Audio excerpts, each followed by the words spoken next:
Okay, so getting back to Japan. But yeah, I think I got it. It's like there's the Banzai, which totally win, and then when the Chinese, and even the Chinese were like, we don't have to fuck with Japan. Like they realized, Japan's got a pretty fucking, they got themselves together tight. They know how to, we don't want to fuck with them. But when the Mongols took over, Mongols, were fucking vicious people, and that was their mentality. It's like, we can conquer anything. We can conquer China. Well, hey, Japan, we'll fucking conquer your asses, They conquered China, then they conquered Korea, and then it's like, hey, Japan, we'll conquer your asses, We'll send over the biggest fucking fleet you guys ever imagined. What the fuck do you guys got to fight with that?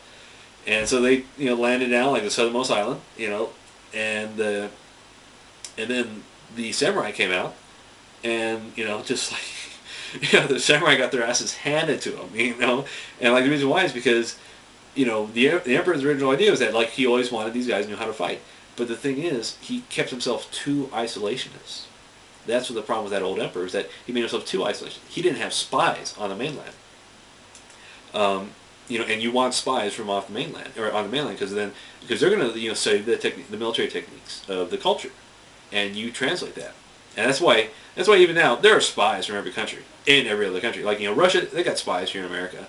You just don't know it. But it's more like just they kind of casually observe the military.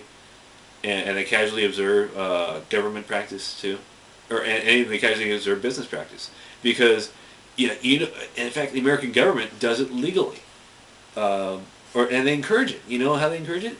It's because of the free market capital, or free market society, and the idea that you can basically teach organization to a segment of your population. Capitalism. That's the beauty of it. That's why capitalism is so beautiful and it's going to take off because basically. You allow groups of individuals in your society to organize, and they're dynamically organized. It's not regimented.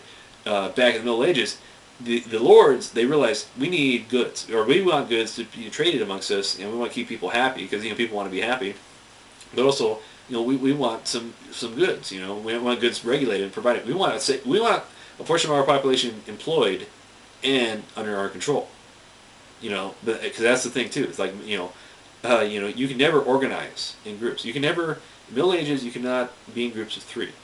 Because if you're in groups of 3, that was recognized as assembly, and you could be charged with treason. Because you're plotting to overthrow the king. That's the way the fucking, the British and all the other societies looked at it. And that's where Shakespeare comes in.